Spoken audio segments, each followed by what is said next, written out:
Oiê, tudo bom? Bem-vindos. Já já vou colocar o Richards aqui na nossa conversa. Tô só esperando ele chegar, tá bom? E que legal saber que todo mundo tá chegando. Oi, Júlio. Oi, pai. Oi, Giza. Oi, Elisângela.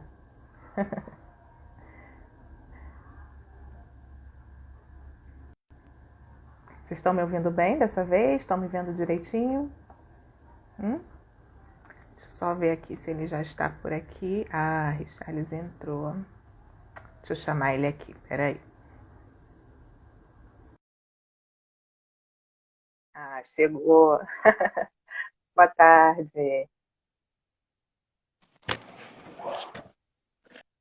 Oi, Oi, Dani. que saudade, amigo. Que Tudo delícia bom? estar com você. É, que alegria, né?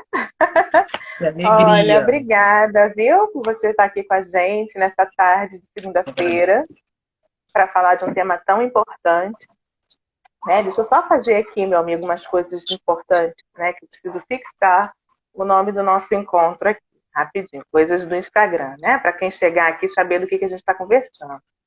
Deixa eu ir lá rapidinho. Eu descobri que eu descobri nessas lives que quem fica embaixo Ah, tem que ficar à direita para não tampar os para não comentários. aparecer nos comentários, né? É, Verdade.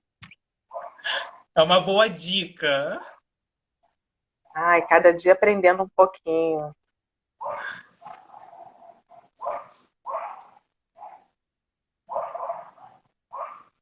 Pronto, deixa eu ver aqui. Aí eu tenho que clicar duas vezes.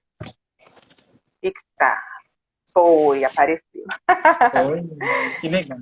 Ai, que bom. Então vamos começar, né? Primeiro, assim, eu queria deixar bem claro para todo mundo que Richarlison é uma pessoa que eu gosto tanto, né? Que fez parte da minha formação acadêmica já de um tempo lá, né? Acho que já tem, sei lá, nem sei quanto tempo tem, uns 13 anos, 14 anos, né? Que a gente se cruzou, né? E trabalhamos Sim. juntos nesse período com orientação profissional na época. Nós éramos estudantes e a gente fazia parte de um projeto de extensão universitária. Então, aquele momento, para mim, eu vou te chamar de Rick aqui, tudo bem? Você se importa? Não? Pode me chamar, por favor. Ah, ok.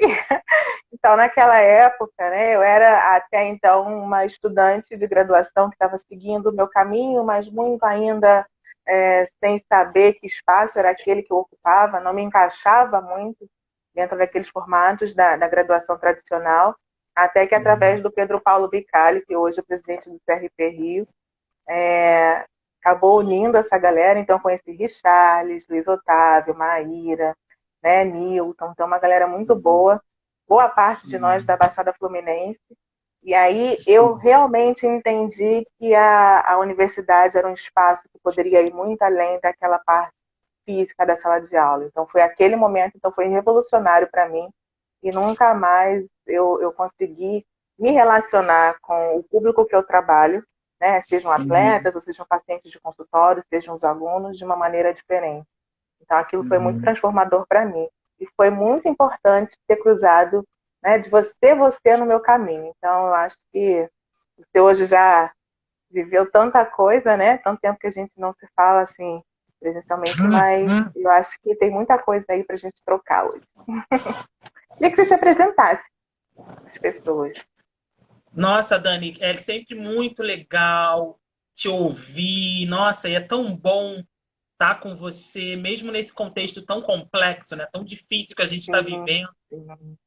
Me sinto muito alegre em poder dialogar com você hoje. E me lembrar um pouco, né, dessa É nossa verdade. trajetória, de como a gente se conhece, né, de como a psicologia atravessa as nossas vidas. Olha Assim, o é uma Jorge entrando aqui. ai, Que coisa legal. boa. É muito bom isso, esse resgate, né, de como Uhum, esses encontros nos potencializam, nos atravessam e fazem com que a gente se produza outras pessoas, né? Então, assim, muito do que eu sou deriva da psicologia deriva do encontro da psicologia com você, com todas as pessoas que você citou agora no início. Então, eu fico realmente muito feliz de estar podendo dialogar com você agora, nesse momento, né? Nesse momento tão complexo de mundo Sim, que sim. a gente está vivenciando. Muito obrigado pelo convite, que alegria estar Ah, aqui. imagina.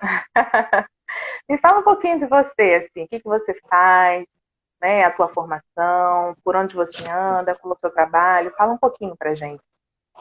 Sim, eu sou psicólogo, me formei na mesma universidade que a Dani, na UFRJ.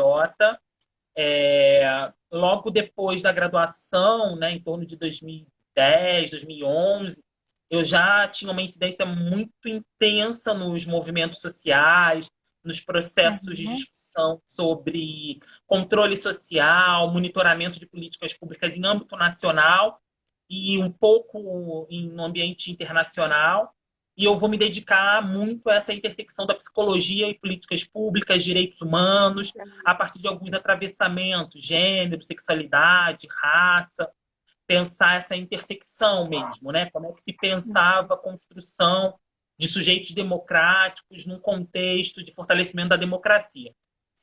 Isso me leva, mais ou menos, em 2011, para as Nações Unidas, e aí eu vou atuar em alguns grupos internacionais, alguns fóruns internacionais ligados à agenda de enfrentamento ao racismo e de direitos sexuais e reprodutivos, no que a gente chama de agenda de população e desenvolvimento. Vou trabalhar em Brasília também, em algumas organizações internacionais, Instituto de Educação Internacional Brasil, algumas organizações de sociedade civil, na Rede Mulheres Negras do Paraná. Depois também tem uma incidência pelo governo estadual do Rio de Janeiro, a Secretaria de Direitos Humanos, e vou transitando nesses espaços.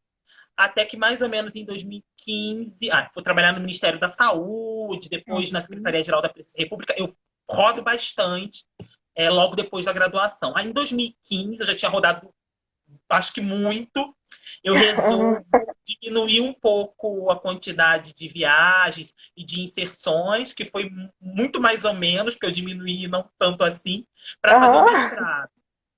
Aí eu vou sim. fazer o mestrado, volto para a FRJ para fazer o mestrado, depois de 5 anos que eu tinha terminado a graduação. Então foi muito bom esse tempo de conhecer campo, amadureceu muito Ah, o que imagina. eu tinha vontade de estudar no mestrado, né, o meu projeto de pesquisa. E eu fui para o núcleo de estudos de políticas públicas em direitos humanos da FRJ fazer o mestrado e fui estudar essa agenda internacional que eu tinha e tenho uma atuação muito significativa, que é a Agenda de Uhum. População e Desenvolvimento das Nações Unidas, o que o Brasil implementou nos 20 anos dessa agenda, né? De 94 até 2014. Foi um trabalho bem legal de campo, na qual eu utilizo a cartografia social, né, que é uma Uhum. metodologia muito aplicada nos estudos da psicologia, nos estudos das ciências humanas e sociais de uma maneira geral, mas que nós, como psicólogos, utilizamos muito essa metodologia da cartografia social, e eu vou aplicar essa metodologia no meu trabalho de campo de mestrado, entrevistando esses sujeitos que durante 20 anos, né, algumas até 3 décadas, passaram a fazer essa ponte do Brasil nos espaços internacionais, nos temas ligados a gênero, raça e sexualidade. O trabalho foi um trabalho muito legal. Eu não estava afim de fazer o doutorado em seguida, eu defendi em Uhum. 2017, mas aí tive um convite para fazer o doutorado na Fiocruz em 2018, e em 2018, muito logo assim, em seguida ao doutorado, eu vou fazer o doutorado em saúde coletiva na Fiocruz, onde eu estou agora, né, nesse meio de caminho do curso, continuando a estudar essa agenda, mas com um foco específico em saúde sexual e reprodutiva. O que o Brasil Excelente. implementou, o que o Brasil se comprometeu nos fóruns internacionais sobre esse tema, direitos sexuais, direitos reprodutivos, e o que o Brasil implementou de 2015 para cá, né? Então, assim, em resumo, Uhum. é tudo uma complexidade só, e atualmente eu tenho trabalhado nisso. Atualmente estou como professor na UFRJ, ministrando algumas disciplinas de direitos humanos e saúde, saúde da população Maravilha. negra. Então, voltei para a UFRJ, saí depois do mestrado e voltei agora como professor e coordeno uma organização de sociedade civil que é a Rede Brasileira de População e Desenvolvimento, tem algumas inserções aí enquanto movimento social. Um pouco isso, né? Assim, um resumo do que eu fiz desde a Uau! graduação. Gente, então é isso, assim. Eu lembro que quando eu fiz a descrição ali, né, para divulgar, eu coloquei, olha, o Richarlison é um cidadão do mundo, e é mesmo, não é? E é muito bacana, assim, ver o quanto que você transitou, porque isso faz toda a diferença na prática, né? O fato de você ter tido acesso a tanta gente, a conhecer tantos espaços, experimentar e vivenciar ali de perto tantas realidades, isso faz é fundamental, eu acredito, para quem lida com essas agendas, né, que a gente saia do campo teórico e mergulhe de cabeça, né, nas relações ali, na vivência, no contato. E aí, Henrique, eu acho bem bacana, assim, eu te convidei, eu queria levar para as pessoas, né, a grandiosidade que você para mim, pessoalmente, mas pelo que você representa, por tudo isso que você luta, né, pelas coisas que você acredita. E a grande motivação, ao longo desse mês de maio, eu convidei algumas pessoas que me inspiram. E você é uma delas. Né? Então, dentro da minha prática, que você sabe que a minha formação pessoal de vida, ela tem muito a ver com as minhas motivações profissionais. Né? Sendo que os espaços que eu acabei atuando, e aí por isso da demarcação desse espaço aqui nessas nossas conversas, nesses nossos encontros, é justamente ampliar o debate onde essas agendas e esses entendimentos não chegam com tanta força. Eu sou psicoterapeuta, então eu tenho uma formação forte na clínica, que é um espaço ainda muito, muito elitizado, né? Embora ao longo do tempo já mudou bastante no Brasil, mas esse tipo de discussão é como se não tivesse muito eco ali dentro.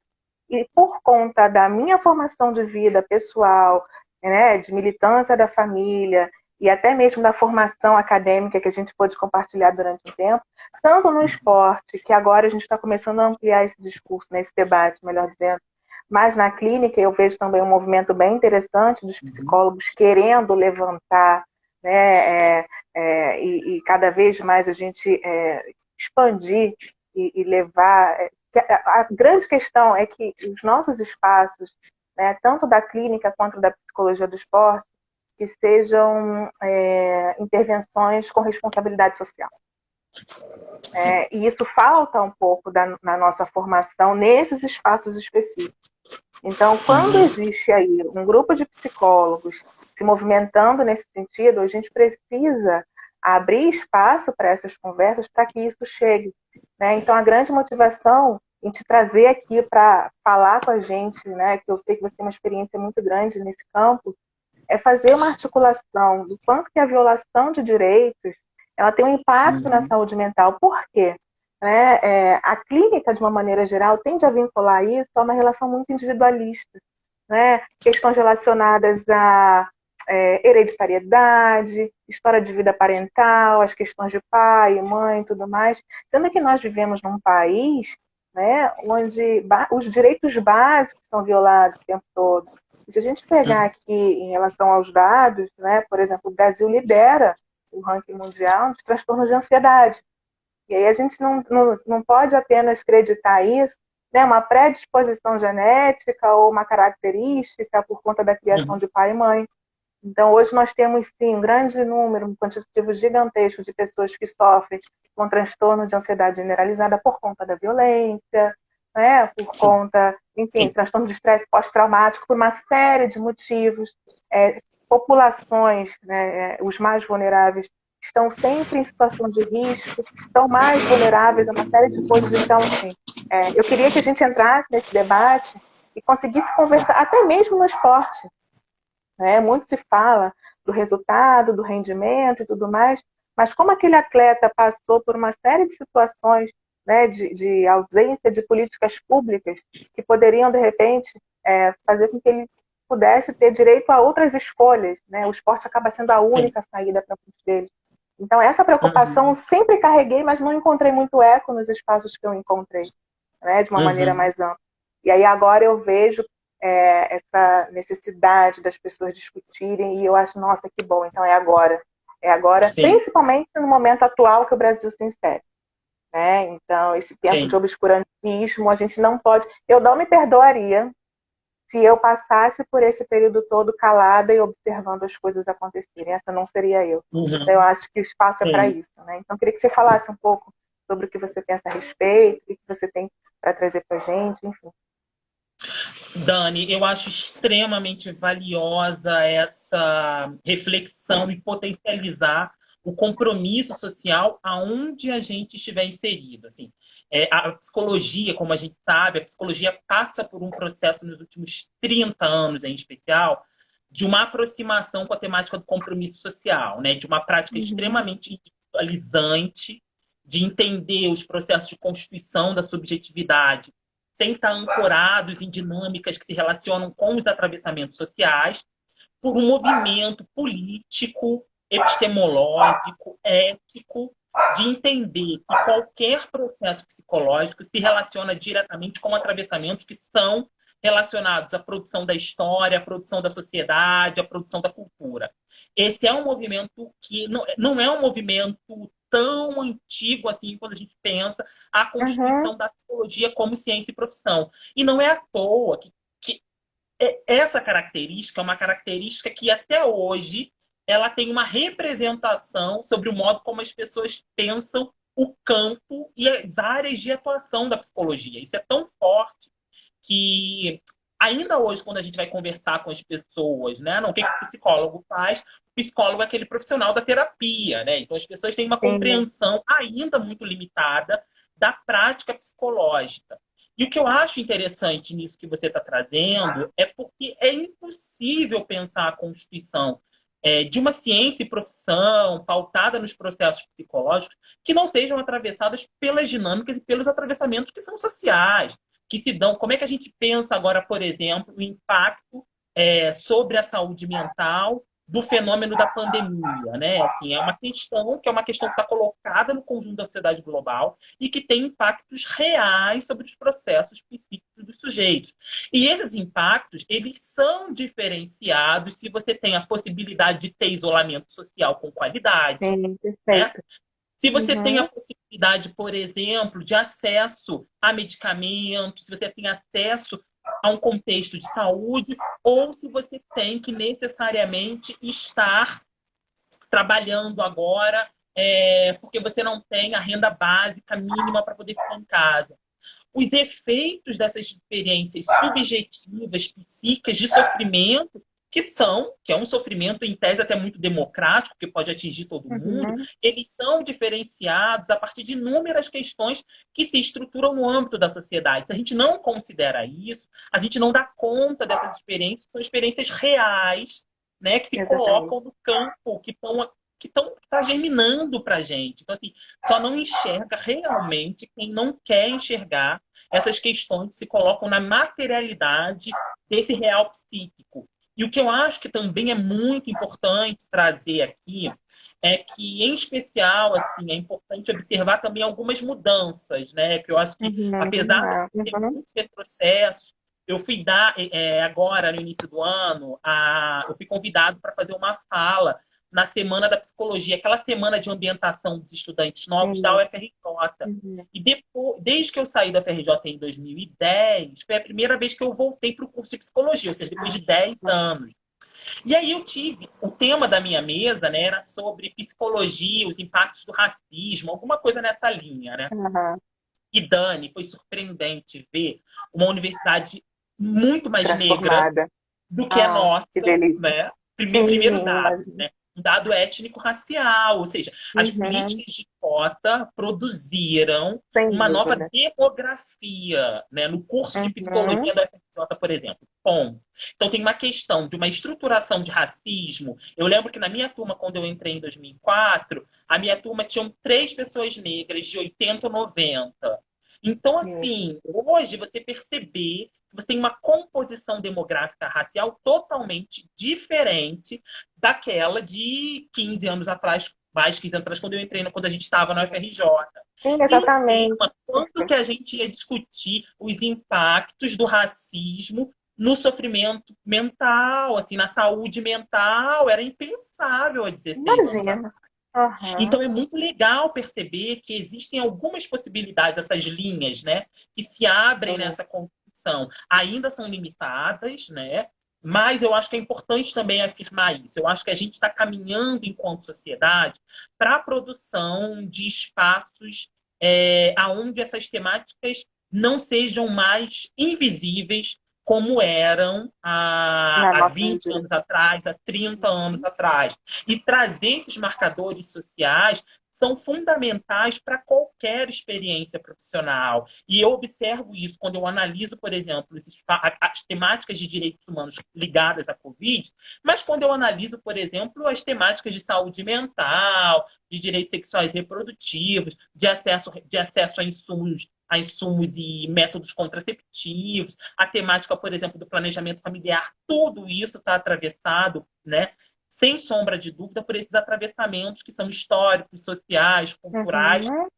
e que nos constituem enquanto profissional, né? Nos constituem diretamente na nossa, porque a gente é produzido intelectualmente, né, em espaços Sim, sim. que não discutem, que não se propõem, né, ainda que tenha havido algumas mudanças, mas que não se propõem a debater determinados temas. Eu lembro que um momento em que eu estava coordenando um curso de gênero, raça e sexualidade da UFRJ, para gênero, raça e sexualidade na escola da UFRJ, era impressionante a quantidade de professores, de docentes da educação superior, da educação básica, do ensino médio, que nunca tinham tido nenhuma discussão sobre gênero, sobre raça e sobre sexualidade no seu processo de formação.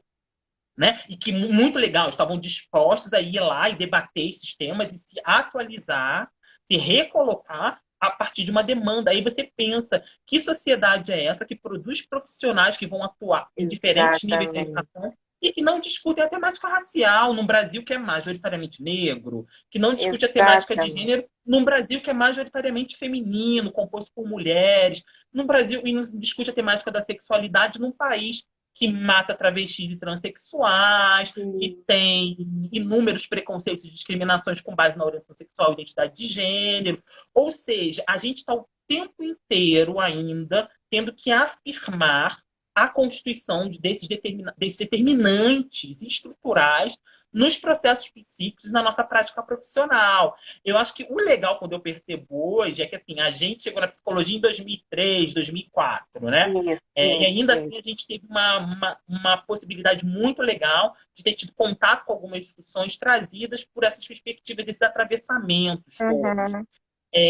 Mas o que eu percebo é que hoje me parece, pelo menos assim, na minha prática enquanto professor na UFRJ, que a galera já chega muito sedenta para as discussões, assim, Esperando a isso galera já já, né? sabe, né? E você também, como professor universitário, a galera já está cansada de saber várias questões. E é curioso que eles esperam da gente esse posicionamento. Por isso que não dá para você se omitir.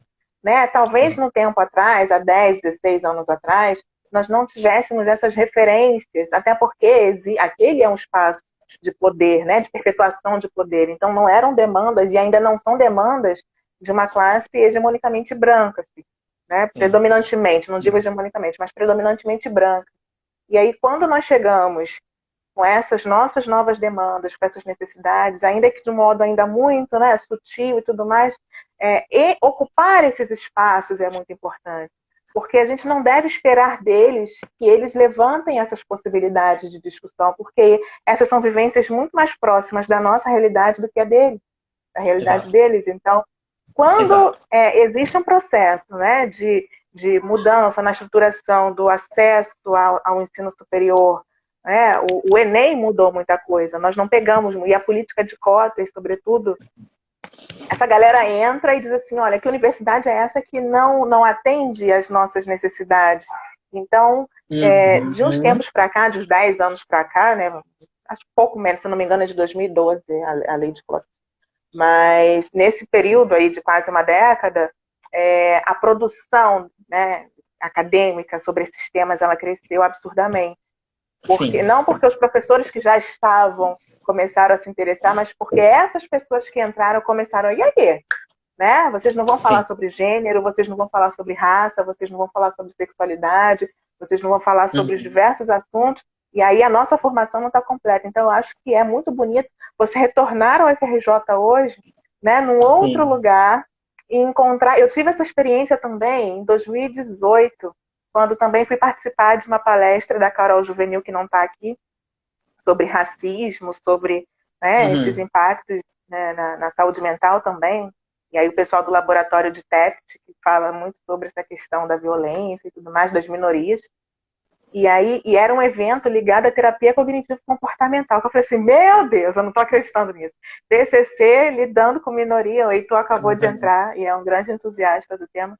E aí eu vi exatamente, a Tânia já comentou aqui, os murais são repletos de cartazezinhos, né, sobre dos coletivos negros e diversos coletivos, Uhum. né? E é algo assim que eu falei assim, gente, que coisa bacana. E no IBMR, né, na instituição que eu trabalhei, não estou mais lá, mas foi um movimento lindo que eu vi nascer o coletivo negro na instituição privada, dentro da Barra da Tijuca, né, que recebia alunos também de diferentes lugares do Rio de Janeiro.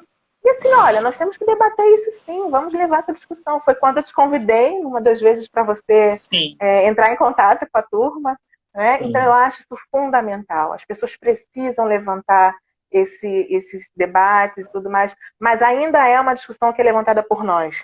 Né? Mas eu sim, fico muito entusiasmada de saber assim, ok, eles não nos darão espaço abertamente, nós precisaremos lutar por esses espaços. Então estamos aqui, né? Com carão, vamos entrando, porque se a gente pedir licença, o espaço não aparece. A gente tem que invadir esses espaços e cada vez mais, uhum. né? A gente deve se apropriar desse lugar para que a gente leve a domínio público aquilo que a gente entende que é um saber mais universalizado. Sim, concordo plenamente. Me parece que a gente tem um papel muito significativo, né, enquanto geração, né? Porque a gente é Uhum, uma geração nesse meio termo, né, que não tinham políticas afirmativas ainda, ou estavam iniciando as políticas afirmativas. O nosso vestibular, por exemplo, no FRJ não tinha cotas, não, então a não gente tinha. fez, né, ainda não tinha uma reserva de vagas para tentar compensar todo esse processo histórico de sofrimento que a população negra passa nesse país. E a gente conseguiu ascender a uma universidade pública, construir, né, uma carreira a partir de referenciais muito Uhum, sólidos. E a gente tem um compromisso muito significativo com a sociedade, com o retorno sim. social. E agora tem uma galera, né, que efetivamente já chega nos espaços universitários a partir de toda herdeiros e herdeiras de toda uma herança de militância, de briga histórica do movimento negro. Eu vejo as jovens assim totalmente empoderadas sobre seus Empoderada, corpos, sim. sobre seus territórios, que é um processo de uma herança das brigas dos movimentos feministas, dos movimentos de mulheres, assim, a galera LGBT na sua máxima diversidade possível, apesar de toda a violência e discriminação ainda do nosso país, mas que hoje, com muitas super jovens, assim, conseguem falar sobre a sua sexualidade, se colocar publicamente, sabe? Então, eu acho que isso também é muito efeito, assim, de que a sociedade, ela, de fato, encontra mecanismos de reorganização. E tudo isso afeta a nossa prática profissional e os modos como a gente se coloca na constituição desse mundo, que é cada vez mais marcado pelos processos de desigualdade, de hierarquizações, né, dessas muitas Uhum. estruturas de subordinação. E assim, e você trouxe um ponto que é fundamental, né? Assim, se a gente, enquanto docentes, né, que temos uma origem popular, que temos a Isso. luta antirracista como um ponto central, que defendemos pautas feministas, que entendemos que da igualdade entre homens e mulheres, que a gente tem que lutar por um mundo sem discriminação, com base na identidade de gênero, orientação sexual. Se a gente efetivamente não colocar essas questões, efetivamente essas questões elas não são colocadas, porque é uma estrutura de privilégio, né? A gente sabe que o ensino Sim, superior ele exatamente. reproduz as estruturas de privilégio presentes na sociedade. Só que eu acho que tem uma mudança que é muito legal que você trouxe, a gente tem que reafirmar, que eu acho que agora produz um certo constrangimento, né? É óbvio que a gente tem aquelas pessoas, assim, eu nunca vou esquecer de um super intelectual da psicologia da UF, que eu não vou citar o nome aqui, que fazia umas supervisões, assim, e uma Ah, vez uma esse colega nem nossa conhece. Não vou citar nome porque todo mundo aqui conhece. Aí uma colega nossa psi falou assim, não, é porque ele disse numa supervisão, vocês têm que me tirar do pedestal. Aí ela falou assim, mesmo estudante ainda, né? Ela falou assim, ué, mas como é que se tira alguém do pedestal quando essa pessoa está agarrada ao pedestal e não quer sair do pedestal?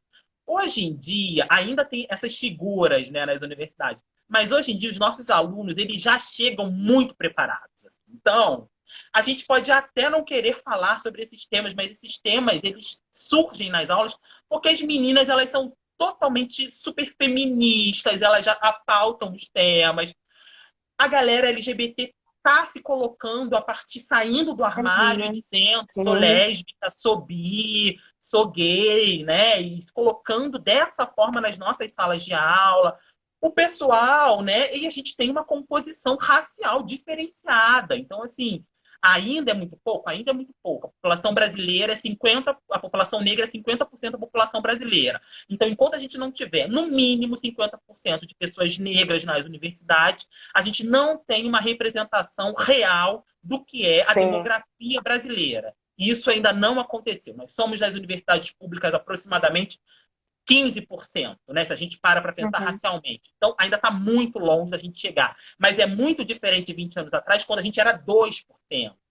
Então, eu acho Perfeito. que é isso, né? Assim, é pensar também essas evoluções, né? Do cenário das políticas públicas brasileiras e que não tem mais volta, sabe? Eu acho que É a um gente vive caminho um sem volta. momento. Você falou, nossa, é um caminho sem volta. Nós Não entramos tem, e não. acabou, já era. O conhecimento Não liberta.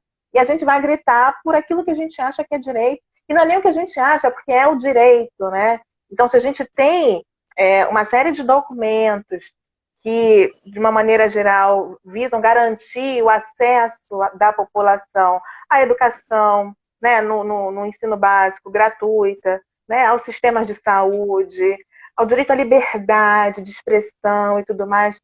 Isso a gente, embora esteja garantido legalmente através das normativas, das leis, dos decretos e tudo mais, a gente ainda precisa gritar por isso. uhum, Né? Mas no momento em que uma população começa a tomar consciência, começa a ser conhecedora de todo esse processo, de toda essa estrutura, ela reivindica, mais do que reivindica, ela exige, porque ela não aceita menos do que ela merece, menos do que ela tem direito. sim, Então, eu acho um movimento muito lindo, assim, é um caminho sem volta, assim, você definiu perfeitamente.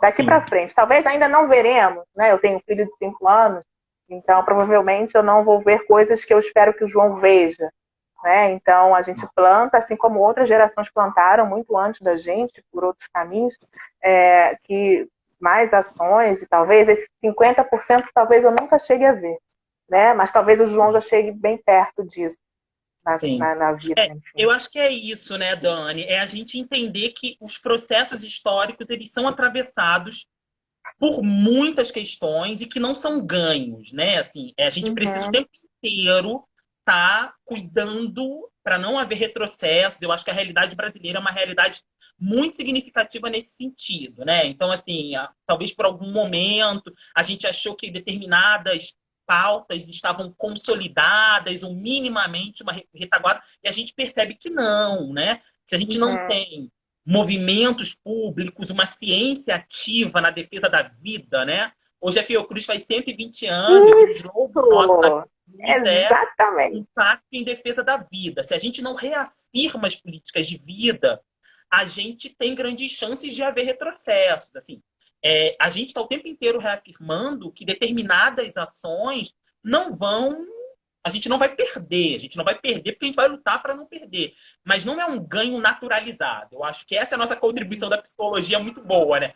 Não existe uma natureza a priori, né? O que existe Uhum. é uma construção, né, psíquica que é atravessada por inúmeros atravessamentos, que são sociais, que são coletivos, que são culturais, que são no âmbito da história. Então, assim, então hoje a gente tem uma menina, né, negra, empoderada, que coloca o seu black pro alto e que se afirma, meu cabelo é lindo desse Uhum. jeito, é porque a gente tem um processo histórico de mulheres negras que vieram lá na frente e que estão demandando essa pauta há anos, há décadas.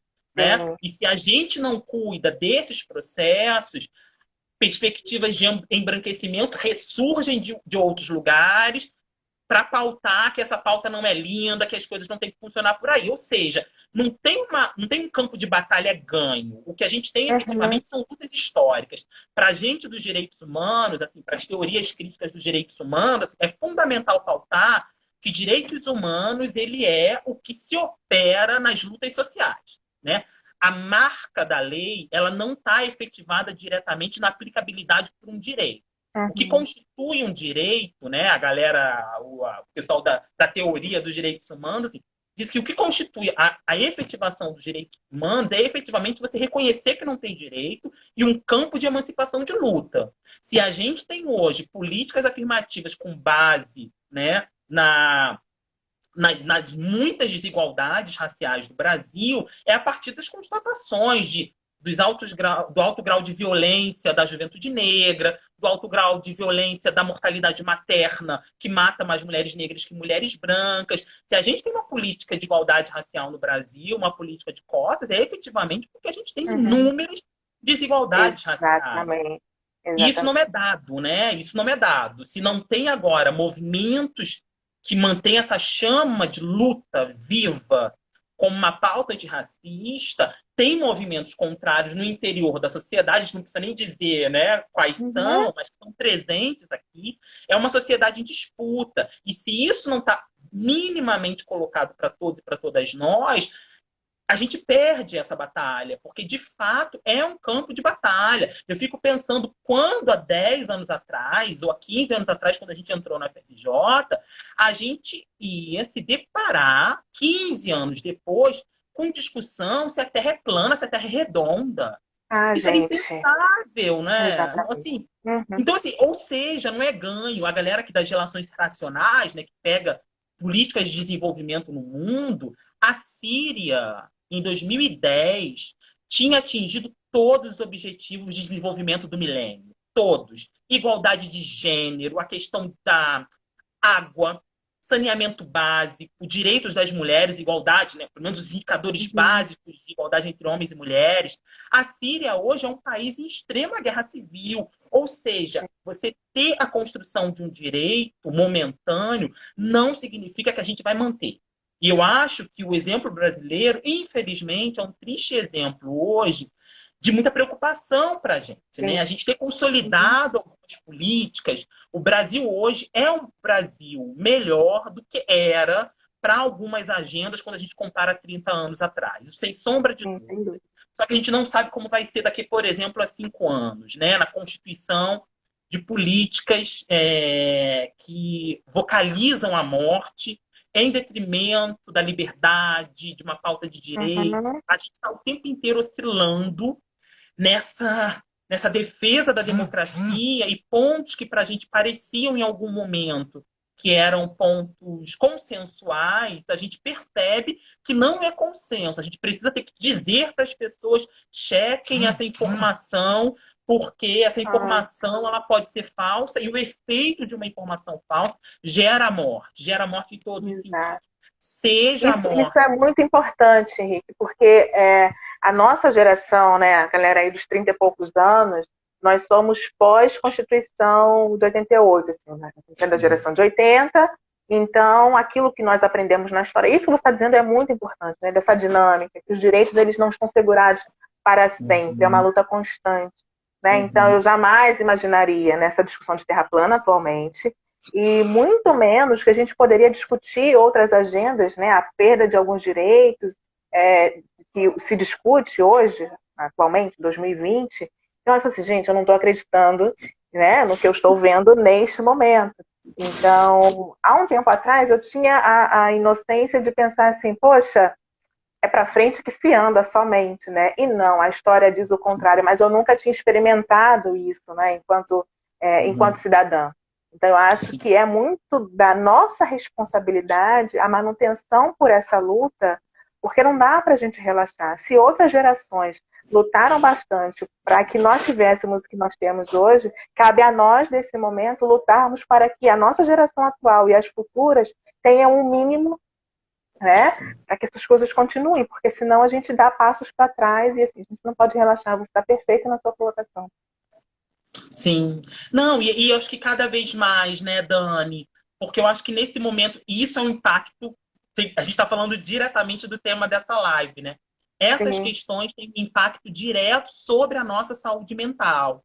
Em Uhum. especial, a gente, como profissional do campo da psicologia, né, que entende que a produção das práticas psis, elas são produções relacionadas a um tempo Uhum. presente.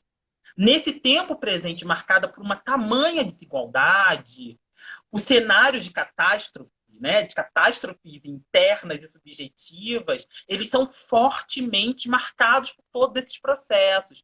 Então, a gente estava conversando esse dia, né, a partir de um grupo de psicanalistas, que eu nem faço parte, porque a minha corrente em psicologia é uma outra, mas eu amo psicanálise, e a gente Uhum. estava discutindo o quanto é, esse momento pandêmico, ele é um momento de produção de catástrofe, né? E a produção da Sim. catástrofe é aquilo, né, da desestruturação do sujeito, né?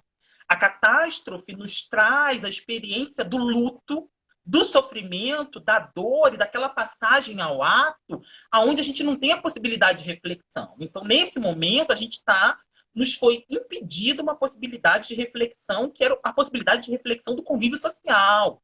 Então, de uma hora Uhum. para outra, aquilo que nos constitui muita intensidade nos foi tirado abruptamente. Então, a gente não tem a possibilidade de nos constituir relacionalmente a partir das dinâmicas sociais que, historicamente, todos e todas nós vínhamos construindo. A gente está vivendo uma Uhum. catástrofe. A gente, na Argentina, no Sri Lanka, né? O mundo está vivendo uma catástrofe instituída a partir de um vírus. Mas, na realidade brasileira, nós estamos vivendo uma dupla catástrofe.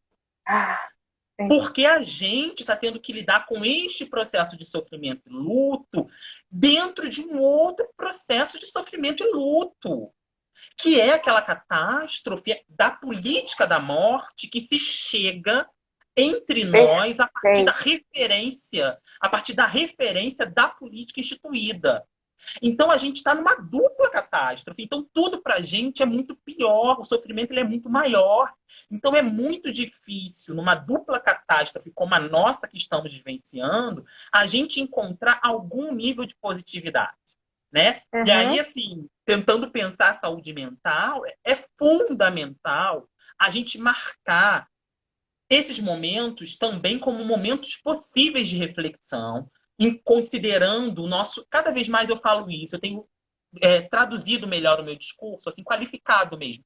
Nós não Uhum. somos privilegiados e privilegiadas. Nós que temos a possibilidade de ter assegurado o nosso direito humano à saúde, de isolamento social, para cuidar da nossa saúde, da saúde coletiva, isso não é um privilégio. É um absurdo que o Estado brasileiro não garanta o direito humano ao cuidado correto à saúde para todas as pessoas. Nós somos trabalhadores e trabalhadoras que estamos exercendo o nosso direito à saúde, que é nos manter vivos isoladamente. É Uhum. muito triste que a gente tenha um Estado que não garanta isso para o conjunto amplo da população brasileira. Nessa experiência que a gente está tendo de cuidado à saúde no contexto pandêmico, é muito difícil, né? Psicanaliticamente dizendo, a partir dessa dupla catástrofe, a gente entender algum nível de positividade.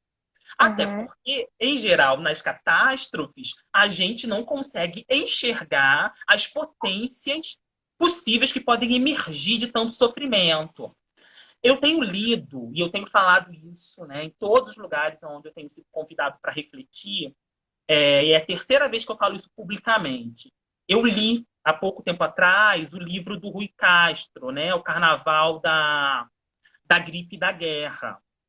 E é Ah, muito sim. interessante esse livro, Uhum. porque ele vai falar do carnaval o carnaval de 1920, que é o carnaval logo depois da gripe espanhola e da Primeira Guerra Mundial, né? Todos os efeitos de letalidade, de morte causados pela gripe espanhola e pela Primeira Guerra Mundial, considerando que o carnaval de 19 tinha sido suspenso em função de toda essa questão.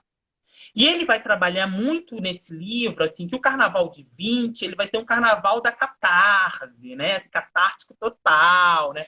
No que as pessoas vão sublimar toda aquela experiência de dor E vai ser muito interessante, porque vai ser o primeiro carnaval. Isso é interessante pautar, porque é um carnaval mágico, mágico no sentido de Uhum. potências. É um carnaval que vai ser o primeiro carnaval, os blocos de mulheres, os primeiros blocos formados por mulheres de carnaval surge no carnaval de 1920. O Bola Preta é fundado no carnaval de 1920, do Olha que Bola legal. uma instituição Uhum. nacional. O Sim. samba passa a ser patrimônio imaterial da humanidade do Brasil na construção social brasileira a partir do Carnaval de 1920. Até então era o machixe, eram as marchinhas exclusivamente. E esse carnaval vai ser um carnaval que vai levar 20 dias, vai ser um carnaval que vai restabelecer a economia brasileira, que tinha sofrido com a Primeira Guerra Mundial e com a Guerra Fria. Então, a economia vai girar em torno desse carnaval pela primeira vez, vai refundar a economia. E vai ser um carnaval que vai refundar. A gente chama esse carnaval, pode chamar na psicologia, como um carnaval que foi um acontecimento. Porque vai ser um carnaval que vai produzir novos modos de sentir da população carioca. E não é à toa que a década de 20, os primeiros anos da década de 20, como sabemos, é o ano do tenentismo, Coluna Prestes, Semana de Arte Moderna, a furiosa década de 20, como a gente chama em história, que vai ser a década que vai reconfigurar o cenário político-cultural brasileiro logo depois da gripe De uma espanhola e da catástrofe. Guerra Fria. Ou seja, há esperança. Para a gente é muito difícil enxergar a esperança nesse momento, porque eu acho que a gente não está lidando só com a epidemia.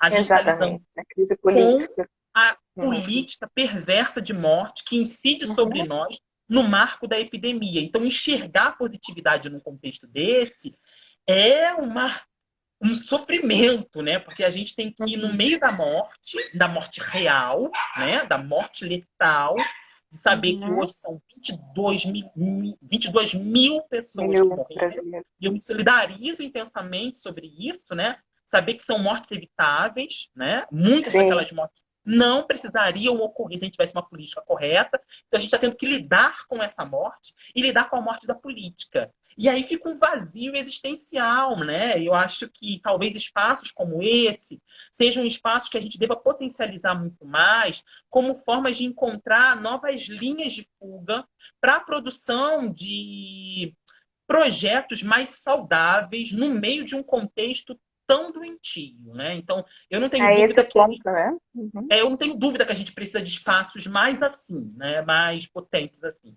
Uhum. Nossa, muito boa essa reflexão. Aqui o Newton está interagindo. Um beijo grande para você, queridão. Ah, que lindo. Interagindo aqui com a gente, né? O Luiz Otávio também, um beijão para ti. E ele está dizendo aqui, né? Eu não estou nem acompanhando mais os comentários, estou tão concentrado em você falando. Estamos tendo a oportunidade de reconstruir aquilo que já sabemos há tempos que não vinha dando conta da nossa realidade.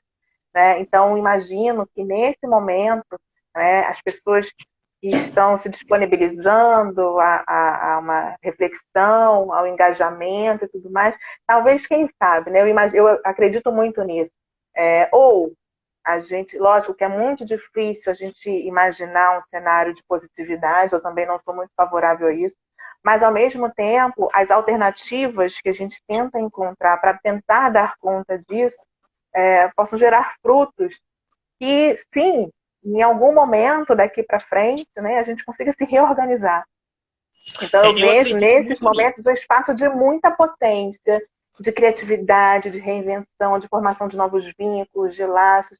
Então, eu vejo na minha prática clínica, né, os psicólogos da terapia cognitivo-comportamental, que é a linha que eu sigo, né, dentre todas as suas ramificações, o Uhum, engajamento político muito maior que a nossa abordagem, aí eu digo aqui sem medo nenhum de repreensão, até porque eu uhum, não me importo muito com isso, né, de essa coisa da neutralidade do pessoal da TCC, inclusive terá uma live daqui a pouco aí do Heitor com a Carol Juvenil, contra o discurso da neutralidade nessas práticas uhum, psicológicas, a gente está rompendo com esses silêncios, rompendo com essas barreiras, então é uma uhum. nova produção.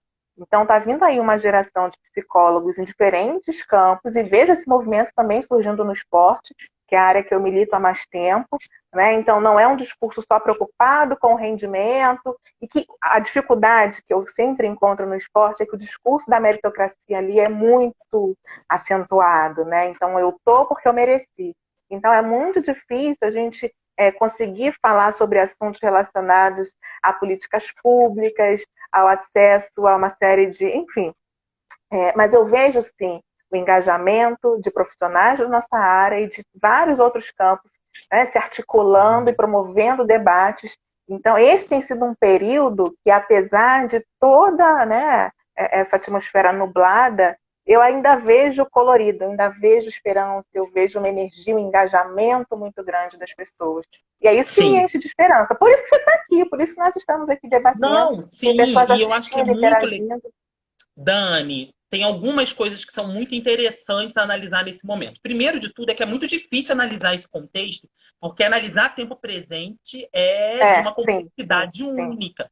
Até porque a gente está aqui fazendo um movimento de se manter vivo, né? Isso. Materialmente vivo, não é qualquer coisa, e ainda encontrar linhas de fuga para cuidado de saúde mental. Então, assim, é muito complexo. Mas, assim, Uhum. tem umas coisas muito legais que a gente tem percebido, assim, as práticas de solidariedade, sabe? As Isso. práticas de solidariedade entre os sujeitos, assim, entre os grupos sociais que emergem nesse momento, assim, são extremamente valiosas. O Newton, o que você leu do Newton, né, falando que esse momento, assim, é uma forma de reconstruir aquilo que a gente sempre soube que não estava dando conta, é muito real, seja psiquicamente, seja na construção dos atravessamentos sociais que nos operam no nosso processo intrínseco enquanto sujeito. Porque eu estava pegando os dados, né? Especificamente atualmente eu tenho me dedicado muito na inserção de enfrentamento da Covid-19 nas favelas. E, Uhum. gente, é surpreendente perceber o quanto nós, enquanto sociedade, a gente consegue conviver com 20, somos em 40 milhões. 40 milhões de brasileiros e brasileiras não têm acesso à água encanada. Como nós, enquanto sociedade, conseguimos conviver 2020, maio de 2020, com quase 20% da população Não, brasileira chega sem até, acesso à água fiquei até encanada? arrepiada. Isso machuca. Assim, essa é uma É questão que absurdo. agora, para a gente, isso é um dado muito significativo, porque sem água Uhum. encanada, a principal Não tem medida como. sanitária de prevenção à Covid é lavar as mãos com água e sabão. Precisa de água limpa. Sem água encanada, você não tem a principal medida de prevenção. Então, a Covid, ela vem dizer para a gente sobre as nossas desigualdades de sempre, né? É Exato. isso. Evidenciar, né? Eu acho que um discurso de homogeneizar e dizer somos todos iguais, que muita gente ainda insiste, e aí vem a Covid e demarca ainda mais essas desigualdades. Então é muito importante, eu não sei quais serão as medidas no Brasil e em outros países, né? Acredito que eles já estejam revendo algumas coisas, mas já se fala nos países desenvolvidos, né? Capitalistas inclusive, sobre a renda básica universal, sobre o acesso universal à saúde, né? Então, opa, peraí. Então, a gente precisa rever algumas coisas. Então, não sei quando isso vai chegar aqui, mas é uma discussão que precisa ser levantada urgentemente, né? Eu acho que é uma questão fundamental que essa doença traz para a gente, é entender, eu acho que tem muitas coisas, né? Eu acho que uma delas é entender a interdependência da saúde, que a minha saúde depende da sua e que a sua Sim. saúde depende da minha, né? Se eu tenho num país 40 milhões de pessoas que vivem sem água encanada, essas pessoas, elas não estão cuidando adequadamente da sua saúde, isso impacta na minha saúde. Então, assim, a Covid traz muito isso, né? Que para que você tenha diminuição da carga viral, a gente precisa que as pessoas estejam em isolamento. Se tiver muita gente na Uhum. rua, isso não vai adiantar, o vírus vai propagar. Então, traz para a gente no sentido de responsabilidade coletiva, que é minha Ubuntu. Para a gente que é de matriz africana, é Ubuntu, né? Eu sou Uhum. porque tu és, aquilo que a gente diz em África há muito tempo, mas que a sociedade ocidental, eurocêntrica, faz questão de desconstruir. Mas a gente está o tempo inteiro afirmando e dizendo: a minha saúde depende da tua, né? Se tem gente vivendo na miséria, isso afeta a constituição da sociedade. Eu acho que isso é uma lição que a gente está tendo nesse momento e espero que a gente aprenda. E eu acho que tem uma outra questão também que é central, que se relaciona com isso que a gente está falando, saúde mental. O que é saúde mental? Que é a gente também entender de uma vez por todas que sociedades pautadas numa agenda de direitos são sociedades mais saudáveis. Se a gente não Exato. tivesse um sistema. A gente está com muita dificuldade em dar uma resposta sanitária e humanitária emergencial qualificada para a Covid no Brasil. Mas nós estaríamos muito pior se a gente não tivesse um sistema único de saúde. Com certeza, Isso é sem uma sombra de questão dúvida. central. Países que não têm, países extremamente desiguais como o Brasil, assim, essa desigualdade impacta diretamente na nossa saúde mental. Não se constrói, né? A gente tem aquela coisa, eu lembro que a gente foi muito da nossa geração isso, né? Essa discussão da psicologia do compromisso social, produção de sujeitos democráticos. Assim. Não se constrói sujeitos democráticos num país extremamente marcado por essa desigualdade e no qual essas desigualdades e a ausência de direitos produzirão efeitos centrais na saúde mental. Então, Sim, sofrimento diário. se a gente tivesse um país menos desigual, a gente teria um país mais saudável. Agora, não tem como a gente achar que a gente vai dar conta da complexidade dessa doença, desconsiderando, por exemplo, os altos índices, por exemplo, de violência doméstica, gente. Né? Das violências domésticas que aumentaram em função do confinamento. Ou da produção, por exemplo, do déficit habitacional. A gente precisaria hoje no Brasil, hoje, no mínimo de 6 milhões de habitações para dar conta do déficit habitacional. Como a gente garante isolamento social, separação, confinamento, né, de pessoas que têm o vírus, se a gente precisaria de mais de 6 milhões de casas. Tem uma pesquisa agora muito triste, né, que diz que a gente Deixa eu só precisaria... te dar a gente tem pouquinho tempo agora, daqui a pouco vai entrar aquele Tá. Não, diga da pesquisa, vamos dar pesquisa. Dani, como é que a gente vai dar conta dessa complexidade toda se a gente precisaria de... A gente tem mais de 3 pessoas vivendo em 300 mil casas no Rio de Janeiro. São mais de 3 pessoas por quarto, gente. Como é que a gente garante isolamento social? Outro para você, Pedro. Um beijo. Então, assim, é muito complexo tudo isso, sabe? É muita desigualdade que a gente tem que dar conta. E o vírus, ele expõe a nossa desigualdade. Exato, então, assim, ele vem para evidenciar. Saúde mental, se eu tivesse que dizer alguma coisa, qual é o remédio? O remédio é a gente de reduzir as nossas inúmeras desigualdades. A gente reduz as nossas desigualdades, a gente vai produzir uma sociedade mais saudável e sujeitos mais democráticos. Com esses níveis de desigualdade que a gente tem, não tem como enfrentar Covid ou nenhuma outra nem qualquer outra pandemia. Perfeito. Olha, Rick, eu quero te agradecer imensamente. Muito obrigada por esse debate, mais que urgente e necessário. Eu acho que a gente precisa, sim, se sentir encorajado para cada vez mais fomentar essas discussões, levar isso adiante, porque eu acho que isso é potência de vida, né? Nós da militância, seja ela qual for, esse compromisso social da psicologia ele tem que ser afirmado em todos os momentos, mas principalmente nos momentos de crise. Então, eu te agradeço demais por você ser quem você é, pela sua disponibilidade de nos oferecer o seu conhecimento. Agradeço a todo mundo que esteve aqui acompanhando a gente. Pedro, Newton, querido, da época lá do estágio, o Luiz Otávio, o Jorge já passou por aqui, tanta gente querida, os alunos, a família inteira. Então, assim, eu só tenho a agradecer, viu?